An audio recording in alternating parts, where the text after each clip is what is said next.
I'd like to welcome everybody to the Coach's Pod. This is Coach Jeff Williams along with Coach Bray Cook and the Mouth Brent Bender.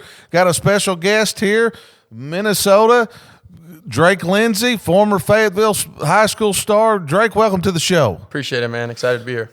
First, just go to your family a little bit. I mean, your grandfather was a legendary Razorback, played in the NFL. Your dad, your uncles, all your family. They're a sports family, but really a big football family. Yeah. Talk to us a little bit about growing up in Fayetteville with going to games and just the football life of the Lindseys a little bit. Yeah.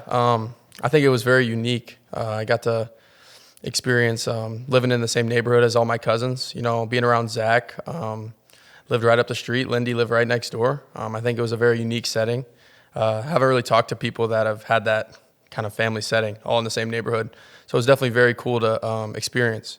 Yeah, my dad was a big football fan. I was originally a golfer, though, growing up. So he was more, I was a big golfer. So I wasn't as much into football. I was more of a neighborhood yard guy, just playing in the neighborhood. But, yeah, it was always football for my family for sure. Being with my grandpa, it always, growing up, knowing your grandfather played in the NFL was definitely something very cool as a little kid to look at, even though it was 50, 60 years ago. It's something that not a lot of people can say, and I'm very fortunate to say that my grandfather accomplished that and all the things he accomplished in his life.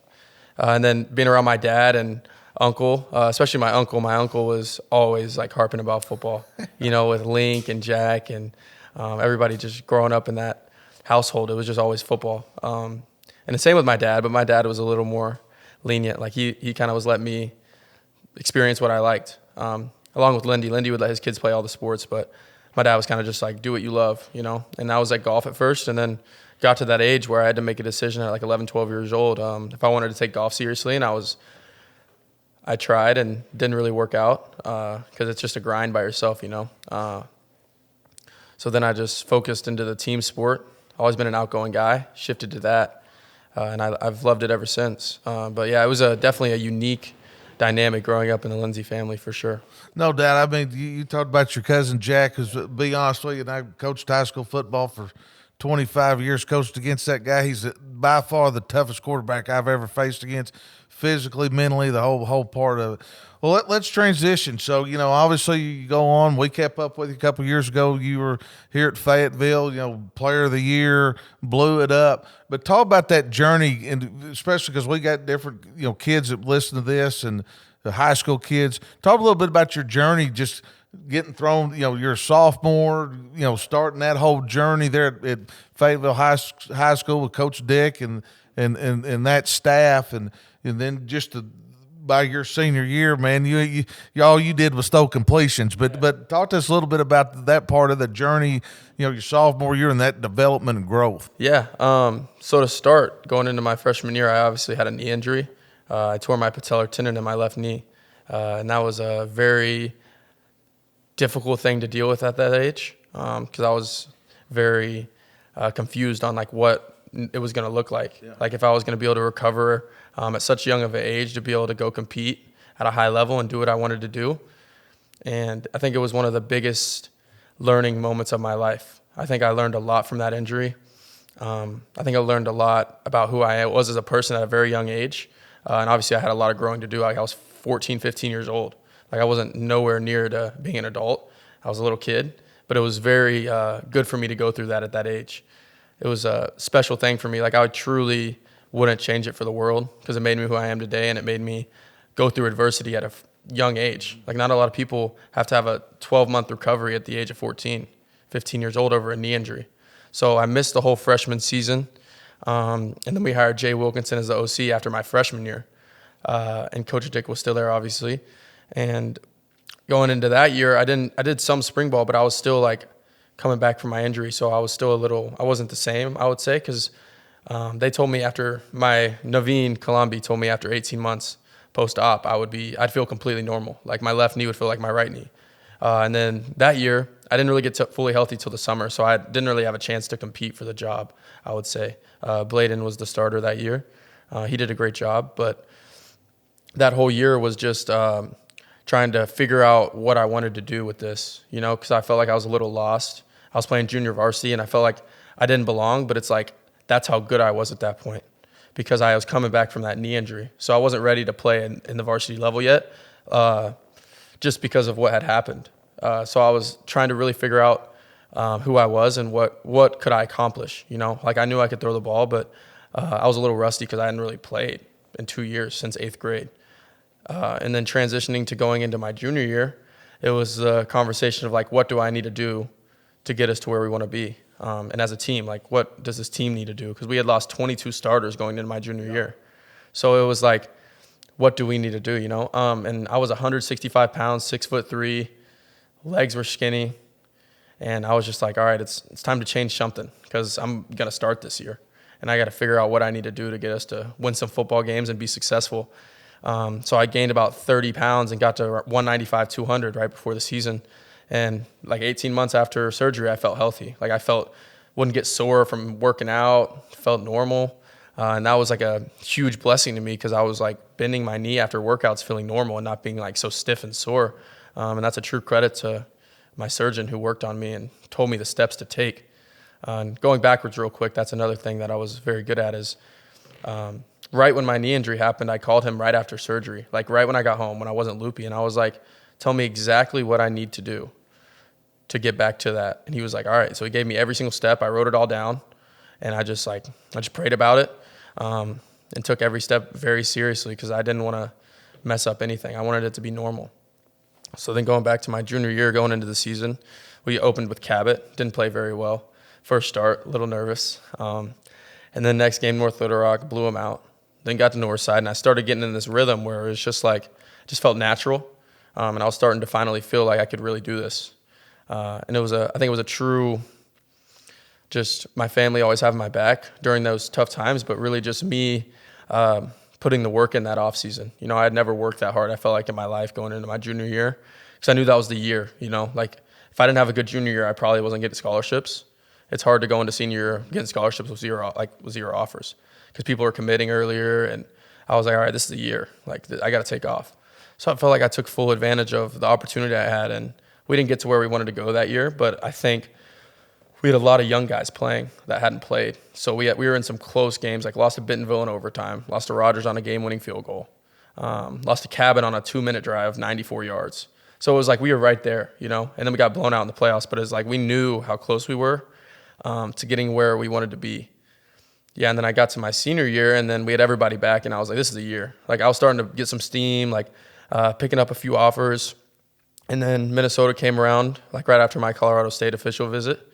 And they just were recruiting me super hard. Like, not like any other school that had necessarily talked to me or offered me. It was just like they wanted me so bad. Like, I hadn't had that experience, and I was like, all right. And then they came and watched me practice, and he was like, I need you for this program. So he went up on a visit, committed on the visit, and then just was locked in. I was trying to obviously get committed too before my senior year because I was really trying to focus on being the best quarterback for my team and wanted to win a state championship. And that was really my only thing in mind. Like, I knew college would handle itself.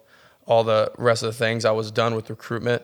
No matter who came out and reached out, like, I was done. I was focused on senior year and what I could accomplish with the team. And then we went out and just did it from the start, you know, just beat Cabot the first game and then it just took off. And then we got to the semis, played Buck James and Conway, and that was a pretty cool game for me because obviously Buck James is a pretty big name in Arkansas, and I was playing him at his first year at a new school. So obviously everybody was trying to see Buck James go to the state title at a new school, and I thought it was pretty cool to be able to win that game. And then hearing the news that Bentonville just pounded Bryant, and we were going to play our rival in the state championship was just chills down your body, like, after the game, thinking like we're really about to play Bentonville in the state championship. Like, that was a pretty cool feeling. And then getting into that game, and Coach Fleck and our wide receiver coach, Coach Simon, and Coach Harbaugh, our offense coordinator, came out to the game, and we won. And that was just like topping, icing to the cake. Y'all win the state championship. You have an unbelievable year, and you're not bragging on yourself or not. I mean, your completion rate was off the top. And you brought up Jay Wilkerson a little bit, and Jay came in. He's no more in Oklahoma probably than Arkansas, but he's kind of a quarterback whisperer guy. And talk to a little bit about his influence, and I'm going to turn it over to Braden. He's going to dive into your recruitment and all your college stuff. But talk to us a little bit about Jay and Coach Wilkerson, and his influence he had on you during that time. Yeah, I think from the first time I met Coach Wilkinson, it was just something clicked.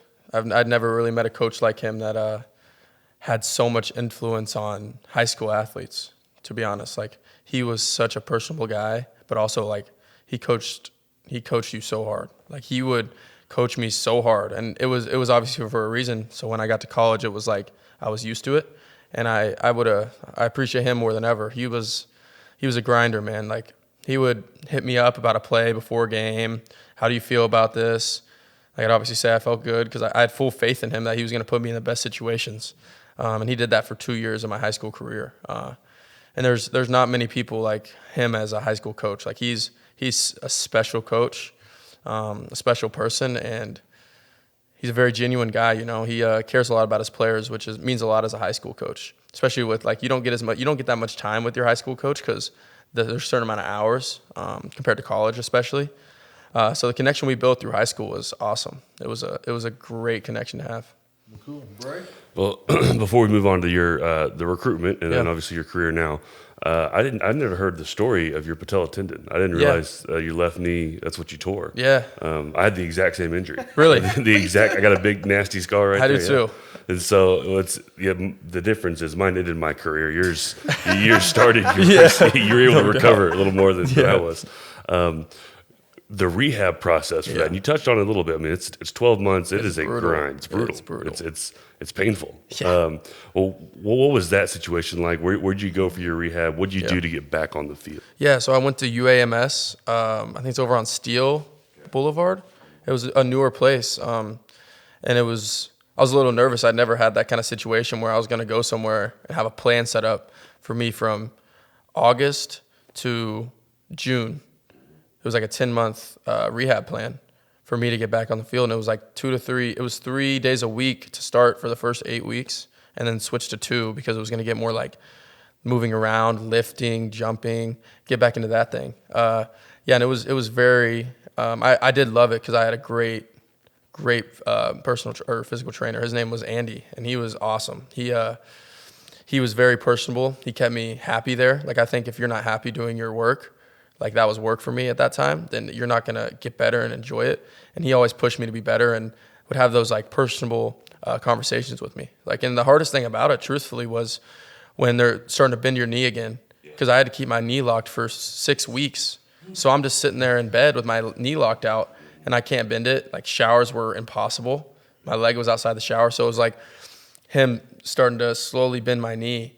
And he kind of talked to me about it. It's just like when you get a brand new rubber band and you got to stretch it out. And just getting past that point of feeling comfortable again, bending my knee was the hardest part. And then obviously jumping, because that's what you jump with. So it was a long journey, but it was something that I'll 100% take for the rest of my life. Yeah, and you touched on it too. I mean, going through that process early on, in your life is such a huge development, I guess, just athletically and mentally. I mean, to be able to come back from that and obviously have the success that you had, and part of that success is the college recruitment. So how did that story start? I look back at mine, and it started with the camps, and you get an offer from here or there, and then obviously you play that ball game while still trying to focus on your high school career. What was recruitment like for you? Yeah, so going into my junior year, I was obviously going to all the camps, like trying to show coaches I could throw the ball, that kind of thing. But camps can only do so much if you don't have offers, I felt like, and that's what I learned. I felt like I just had to go do it on the field. And throughout like the middle to end of my junior year, I was picking up a little steam. Some schools like reached out and wanted me to come to some games, some SEC schools. So I went out and visited and didn't get an offer. And then right after my junior year, I got an offer from UAB, University of Alabama, Birmingham. And then I got UNLV from Barry Odom when he took the job. Then Colorado State, and then got a few more G5s. And it was a pretty unique experience. I feel like being in this state and being in this city, it was unique for sure. Not gonna speak on it too much, but it was a good learning experience, and figuring out the right from the wrong and doing like what was best for me, not what I really wanted to do. Like I grew up a Razorback fan, and it was a challenging experience not being wanted, for something that you had always dreamed of, and it made me definitely work harder, hungry, like way more hungry than I'd ever been. So I really appreciate, being denied. I think being denied sometimes is the best thing for somebody, because you look at yourself in the mirror and you're like, why not me? You look at yourself, you take a big look, and then you're like, no, screw it. I know what I can do. And that was the biggest thing for me, just justifying myself and knowing that I'm worth it and I can go do it.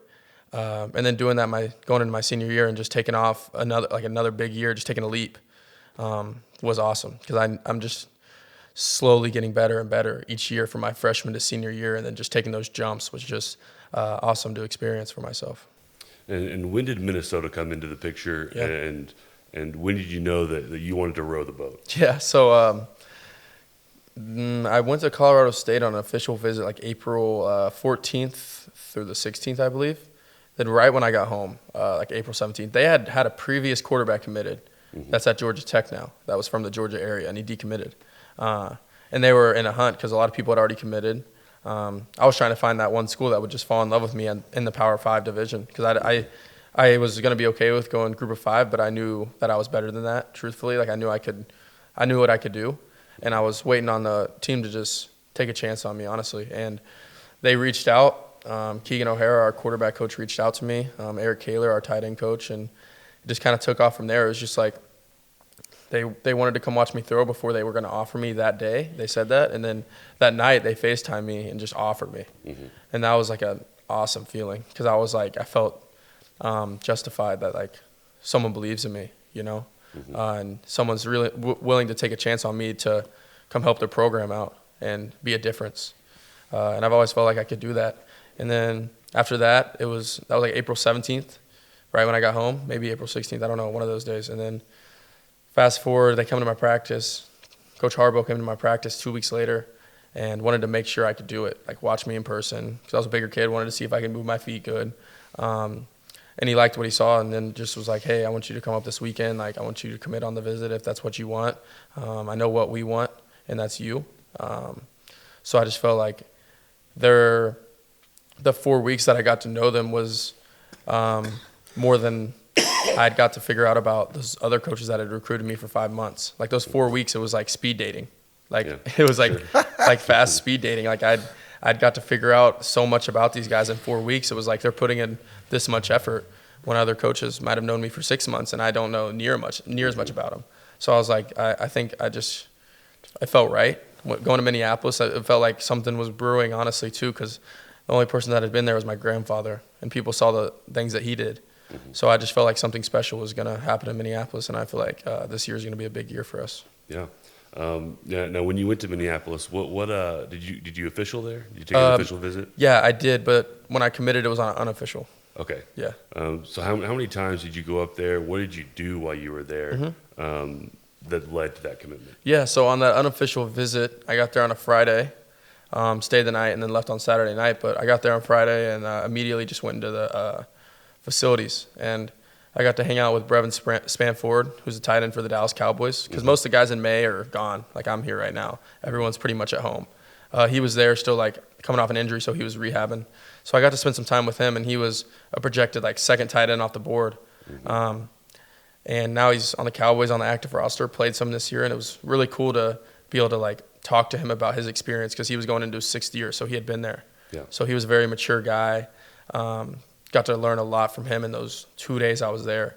Got to talk to him a lot about ball.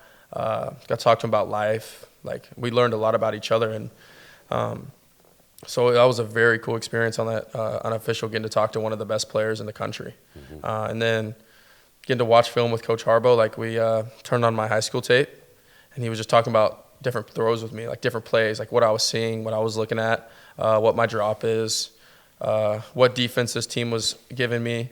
And being able to do that was was really cool. I didn't really get to do that at any of the other schools.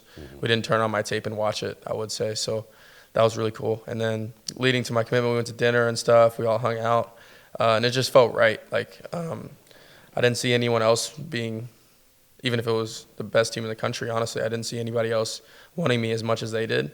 And I felt like it just felt right. So I committed in Coach Fleck's office. We all were excited and ready to get it going. So that was definitely a cool experience. And then about a month later, I took my OV with all the commits. So I got to get to know those guys while also getting to know like the older guys, because on your OVs, you're obviously getting hosted. You're getting to hang out with the players already there. So you're getting to know like the people inside the culture. Because everyone, no, not everybody's the same, but you can tell in our culture at Minnesota, people are there for a reason. And the people that are there want to be there. It's not like they're forced to be there. They're just coming there because it's the opportunity. It's like everyone that goes there wants to be there. Because there's a lot of people, even we got in this last cycle, that had big time places to go, like big time offers. And I think our culture really excites people for like after football life and what we can bring to you in the football, like during your time in Minnesota. And the culture there is, it's known, nationally. Yeah, Everybody's heard Row the Boat. Yep. And you get there on your OV, you commit, and the development that you've had in that culture up to this point. What does that mean? Talk about the culture a little bit and how that's affected your career. Yeah, I would say I've matured a lot as a person. I feel, I would say older than I am. Like I'm only 19 years old and I feel a little older. I was also around Max Brosmer, who just signed with the Vikings, who was an awesome dude, like one of my best friends and will forever be one of my best friends. But yeah, the culture has done like wild things for me that you won't even expect. Like Fleck's there's always something new in the team meetings. Like we have team meetings all the time, probably more than anybody in the country. And it's always about just different quotes, different videos about Kobe Bryant or like Roy McIlroy. Like after Roy won the Masters, we watched something on Roy McIlroy. And it's just, he takes little bits and pieces from everybody, which is so cool. It's not just him. Like he respects so many people around the world of what they're doing. So I think that's really unique to see. And there's so many things within the culture that impact your life, our serving and giving. Like we go and do things with the hospital, the children's hospital all the time, go to elementary schools, like just go help people in the city. It's bigger than us. And that's kind of what we say, like, forget about me, I love you. That's kind of one of our mantras we go about. And I think that's one of the most true things I heard is when I got there is like, forget about me, I love you. Like even in football life, whether it's your girlfriend, like whatever. So I think that's a big thing that I've learned. And athletically, what are the things that you've seen in your game that have changed since you've been there? That first year is such a huge, crucial ability, and we talked about mentally developing, but your athletic and your physical development. What's changed? Yeah, a lot. When I got there, I wasn't in the best shape I needed to be, and our strength staff and our nutritionist just got with me and we worked on it. I early enrolled, so to do that before spring ball was a fast jump because I had like really 2 months until spring ball was going to start. So while trying to change my body and get those things better, while mentally speeding my process up, because we only had 3 quarterbacks at the time, so I was going to run the twos. So trying to get ready mentally to be able to go execute. And do all those things. And I've seen a huge jump. Like when I watch my tape, even from last spring and last fall camp, like it's day and night. Like my footwork, my under center exchanges, like how I'm carrying out my fakes to how my play action is. Like trying to make everything look the same. That's kind of what my OC talks about is I forgot how he says it. But he's like make different things look the same and the same things look different or something like that. And I think it's really unique because like when you're run actioning off the ball, like you want to make it look like run. And you want it to make it look the same. And that's something I've really gotten better, putting the ball on the running back's gut and trying to focus on all the little details. I feel like that's where I've gotten a lot better is I realized throughout spring and then watching Max, like all the little details matter, like every single detail in college. Like in high school, you can get away with doing the wrong thing. But if I take a false step from under center, right guard steps on my foot, I fumble, or something crazy happens, like those little details matter every time within the play. And that's why there's so much time spent in the off season. It's way different. You have so much more time. You have to do way more on your own. because way more is asked and way more is required to do to be able to perform at that level. And obviously, because you played, it's a lot different experience. So I'm definitely excited to get to go in this year and show what we can do as a team. Like I think we're going to shock a lot of people. We've brought in the right pieces, and it's not a lot of people in the transfer portal will come in and just gel with all the guys that have been here.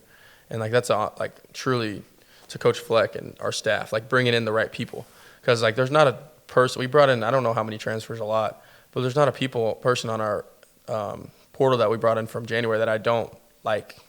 Like we brought in so many guys that are going to help this football team and make big plays for us down the stretch. And I'm truly like already like close friends with them, mess around with them. So it's truly awesome. That's a huge piece of it. You got to enjoy the people that you're around, especially at the level that you're at. Yeah. Let me hit this before Mouse got a few questions for you. You talked about, both of you are sitting here. Bray came out, the little different world with the NIM portal and all that kind of stuff back then. But to me and the guys I talk to the audience a little bit about being a quarterback and getting recruited. Because use an example like Bray, he was an offensive tackle. Well, they're going to take 2 or 3 tackles. And how specific people are about what quarterback they offer, because you can only offer 2, 3 to 4 or whatever. Yeah. Talk to us a little bit about that process also. How difficult. I mean, you talked about the right fit, the right spot, but and that's a huge key. But through that recruiting base, those guys are really picky on quarterbacks. And just talk to us a little bit about that and what you learned from that. Yeah. Every coach obviously wants something a little different, whether it's a quarterback throwing with their right arm, their left arm, if they're picky about that, if they don't care about that, how tall they want you. Like those little details really add up when you get to that level based on how your coach looks at you. And obviously I feel like people looked at me as like I was a pocket passer in high school. Like we were air raid. I was dropping back, letting it fly. So I obviously wasn't running very much. And I feel like people just saw a big kid that had a live arm but was like he wasn't moving around. And I feel like I'm more athletic than given, but not in a like that kind of way. I never got to really show that, and that's not my game though. Like I'm not going to go and run for 100 yards. But I think it's very unique because every coach is different. Like some coaches want a running quarterback who's a better runner than he is a thrower. Like might rush for more yards than he throws in a game, and I'll probably never have that happen to me in my career. Like having to rush more yards than throw. So if you do, there's something going on bad. It's probably a long day that day. It's a long day, so hopefully we don't have that to come up. But no, I think it's cool. It's the game's changing. Some coaches want a running quarterback. I think when you get to the NFL, it's a good mix of both. Like knowing, like even this year in college, like knowing when to go get it, knowing when to be smart, like knowing the situation's the biggest thing I'm working on. Like first, second down, like if I can get the first down, go get it. But if I'm going to meet somebody at the first down marker and it's probably not the smartest decision, get down and let's get to 3rd and 1 and hand it off and let's see what our O-line can do, or whatever the play call could be. But I think every situation's different, and just the quarterbacks out there, I mean, don't try to pick one school, like I feel like a lot of high schoolers have a dream school, but it's like you got to go to what's best for you. Like if the situation's not right, don't force it. I feel like that was kind of me my junior year, like wanted to go to a certain situation, but it wasn't right. So I never tried to force it, and just stayed the course and trusted what was coming my way and knew it was going to be good. And now I'm in this position where it's like it's in my hands, and us as a team, we just got to go, take full advantage of it. Cool deal. Mal? Drake, you graduated from high school at semester, right? Christmas, yes, sir. Right? What was the biggest difference you found when you stepped out onto or got into the training regiments for college football, and when you started throwing to the receivers that were already there at Minnesota? Yeah. I think it's always a challenge, and something new is always a challenge no matter what. I think the biggest thing for me when I got there was just the pace of the workouts. Like especially with our program, we're always running. Like in the weight room, you're running from your lift to the 25 yards away to go roll out or whatever it is. You're going full speed. So we're never taking anything for granted there. We're always going full speed. And, I think that's the biggest adjustment is the workouts are the workouts, but it's like the in-between. Like if you're on the opposite side of the field and you're going to the other opposite side, you're full sprinting. It's not – and if you're jogging, you are going to stick out like a sore thumb. You are going to stick out like a sore thumb. So I think that's the biggest thing in that side. And then the receiver-wise, like I feel like I never really had a big adjustment there because I was always throwing with Isaiah Satania, wide receiver at Oklahoma. So I was throwing with him and then some of his Arkansas receivers. Like they'd come over to FHS during the summer when they wouldn't have anything going on, and we'd all throw together. So I was pretty ready to throw with that kind of group.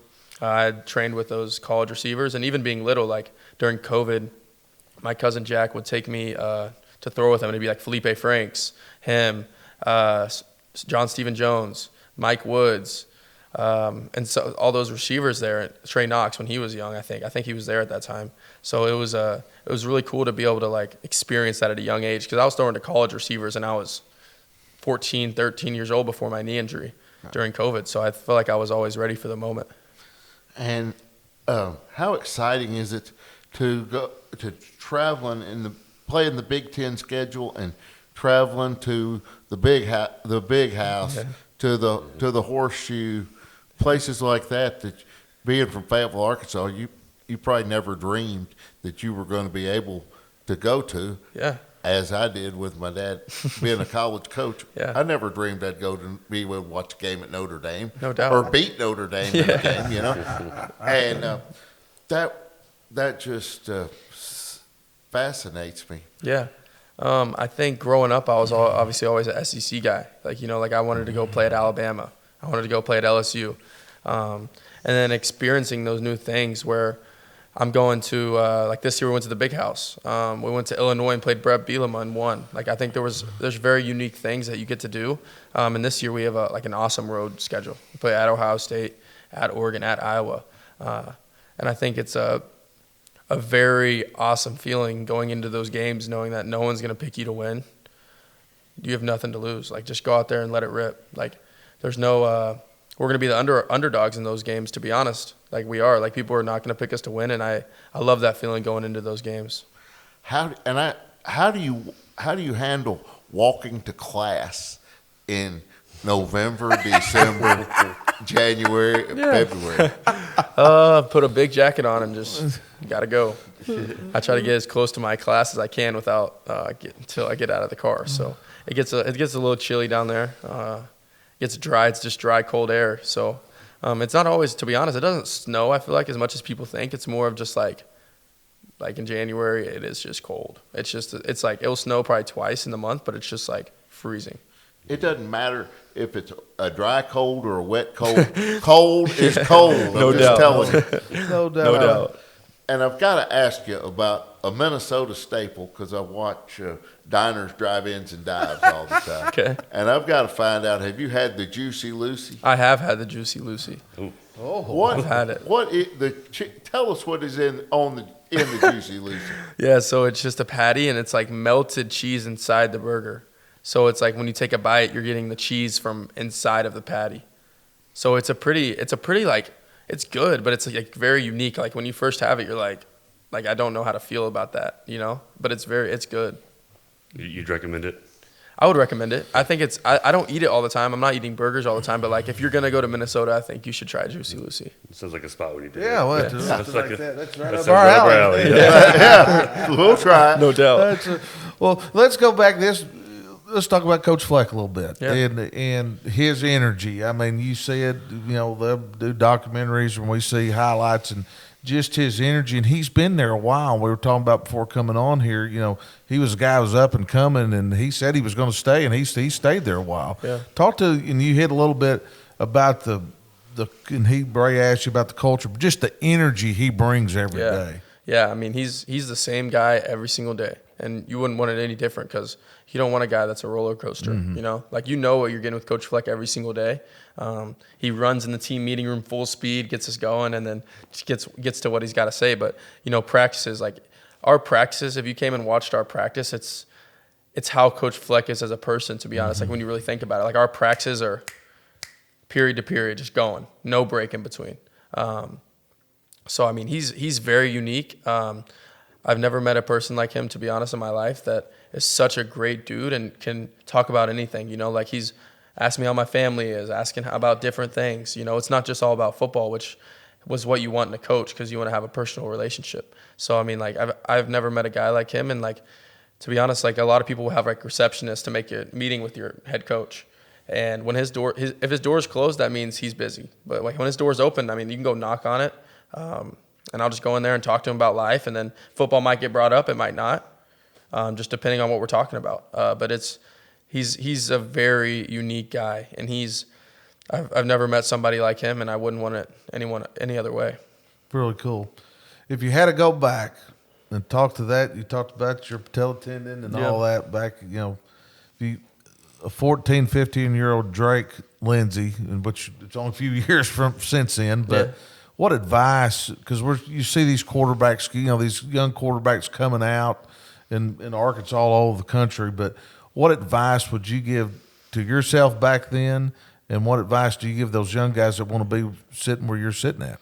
Yeah, man, I think it's there's a lot of basic things you can say, but I mean, I would truthfully just say stay the course and put full faith in yourself and full faith in the people around you and whatever you believe in, because spiritual life is a thing. So whatever you believe in it, whether it's whatever. But just stay the course, trust your family, always rely on them. But I think the number one thing is belief in yourself. Like if you don't believe in yourself, you're not going to accomplish anything. Like I don't think there's not one person that's got to where they want to be by not believing in themselves. Like you gotta take a leap of faith, and just trust that like if it happens, it's happening for the reasons it's supposed to happen in. And if it's not, then you got to move on and go on to something else that you want to try and something else you have aspirations in. So I would just say never lose sight of what you want to do as a person. You got a little time off here. When do you report back, and what do you do in this time off? You know, obviously continue to work out and do some things, but what are you going to do for fun here just to get away from it? What do you do for fun to get away from it a little bit? Yeah, I mean, I've been working out and throwing, but when I'm not, I mean, I really just play golf. I live right by the golf course, so like every day it's just like I'm gonna go hit some balls, like get my mind off of things, just go relax, try to have some fun with it while not getting upset. You know, it's a challenging sport. No competitive spirit comes out. Hard to do. It does for sure. So I just try to enjoy it and take advantage of this time. You know, you can't get it back. So seeing my family, also making sure I'm spreading out the love within the family and friends, and just taking full advantage of it. Well, being up there far away, your family gets to come up and watch you quite a bit, but any homesick there a little bit? I mean, everybody goes through, especially your freshman year, a little bit. You know, mama's cooking's usually a bit better than everybody else is going on somewhere else. Yeah, and like to be completely honest, I never really got that homesick feeling. Like when I was leaving Fayetteville, I was a little like weirded out. Like I had like a weird feeling taking off of the plane leaving. Like it was a very weird feeling. But once I got there and got settled in, I had that feeling of like it's shifting to it's like time to go. You know, you can't take any of those days for granted. And I didn't want to get caught up being homesick when I could be getting better and doing things that could benefit me down the road. So I think that's what I was morally focused on. And I feel like I've done a fair good job of compartmentalizing my life between different aspects. And obviously I need to get a lot better at it, but just compartmentalizing like being away from home, talking to my family, making sure I'm getting all the study time I can with football, watching enough film, talking to the right people, talking to my coaches a lot about personal things or football things. So I think that's the main thing. Last question here. Bryce probably might have something for you also. NIL portal. We've had tons of college coaches on this show. We've just had J.R. Carroll, who's represents an agent, represents a lot of guys. What's that? We want to get from a player's perspective a little bit. We've heard all two different side of stories. What's that look like with you? I mean, you're sitting there. Everything's great at Minnesota. You got guys coming in and out in the portal. You might even be contacted. How that works and NIL. What's that look for you? I mean, going into it, and because everybody outside of college football that's in that facility is always talking about the money and this and that. And we had JR on, and he was talking about playing time's the most important thing. And so talk to me, how do you get that in your brain a little bit, and how do you deal with all that? Yeah, I think me personally, I'm obviously not too worried about it. I'm just trying to be the best version of myself for my teammates, because at the end of the day, it's going to pan out the way it's going to pan out. If you play really good football, things are going to play out the way they're supposed to. And I think just keeping the main thing, and not letting money, power, and ego take over your life. Like use it for a good way, not a bad way. And it's definitely beneficial for all athletes, but it's like you can't get sucked into that world. I try to just stay away from it. Obviously it's nice, like it is. All the players are benefiting from it, but it's like you can't try to take advantage of it, because it's like it's different, and we need to appreciate it, because like Bray never had that experience of getting. Oh, and he's That's still true. upset about That's it. true. I mean, he's completely upset. Yeah. He wants a refund. He wants some money. I off will the whole too. deal. And it's the whole deal. Yeah, so I think it's pretty different. Every team's different, but our team at Minnesota, like, we don't have any of the talks of how much money this guy's getting or that guy's. Like, it's very and if there is, the leaders of the team will kind of shut that down and just try and keep the main thing. Like, we want to win games, and that's really it, period. Like, we want to win games, have fun, get better, enjoy it while you're winning, and get to where we want to go, that's obviously CFP. So. You're going to Florida, right? Yeah, I am.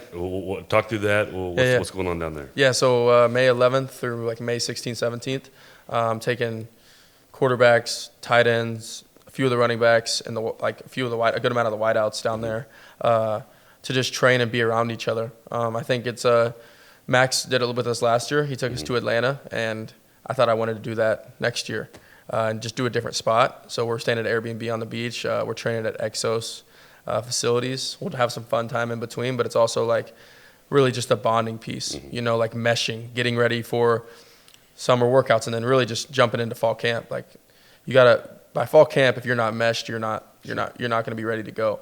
So just getting all that intertwined, and make sure we're throwing and have some time at the Airbnb where we're watching film, having people get up on the board and draw up the play and explain what each position guy's got. Because at the end of the day, like, if you're a wideout, you're going to get moved around, and you got to know the scheme, know what I'm thinking. Because if you don't know what I'm thinking, we're never going to be on the same page. So just getting that connection with all the guys, not just me with one of my wideouts, like the other quarterbacks with the wideouts, and the tight ends with the running backs, and like everybody's connected. And like Fleck always tells us, a connected team is a dangerous team, and I think that's really on us to be connected as we can. So that's definitely a professional approach to college football. There's no doubt. We talk about how the game has changed as far as players getting paid, but like that wasn't something that we were doing. Like, that's a whole other ballgame. No doubt. It's awesome, and that's exciting to see how obviously the leadership and the culture and all that kind of meshes together. No doubt. Where it still is. That's football right there. Yeah, That's awesome. It's awesome. Yeah, I'm excited to get down there with the guys next week. So it'll be a good time. Everyone's kind of chilling on their own right now, training, being with their family, whatever they're doing. So I think it'll be a really good time to get locked in before summer workouts to be ready to hit it running. Yep. Well, good deal. Well, Drake, man, we appreciate you coming on, spending time. We've really enjoyed watching your career at Fayetteville High School, and we've got an eye on you up there at Minnesota, and it's good to see Arkansas kids do well. Even they might be not at the University of Arkansas. We follow them, and you're going to have a lot of success. There's going to be a lot of people watching you, and good luck to you, and we appreciate you coming on. Yeah, man, I appreciate y'all. Well, for Coach Jeff Williams, Coach Bray Cook, and the mouth Brent Bender, we'll see you next time.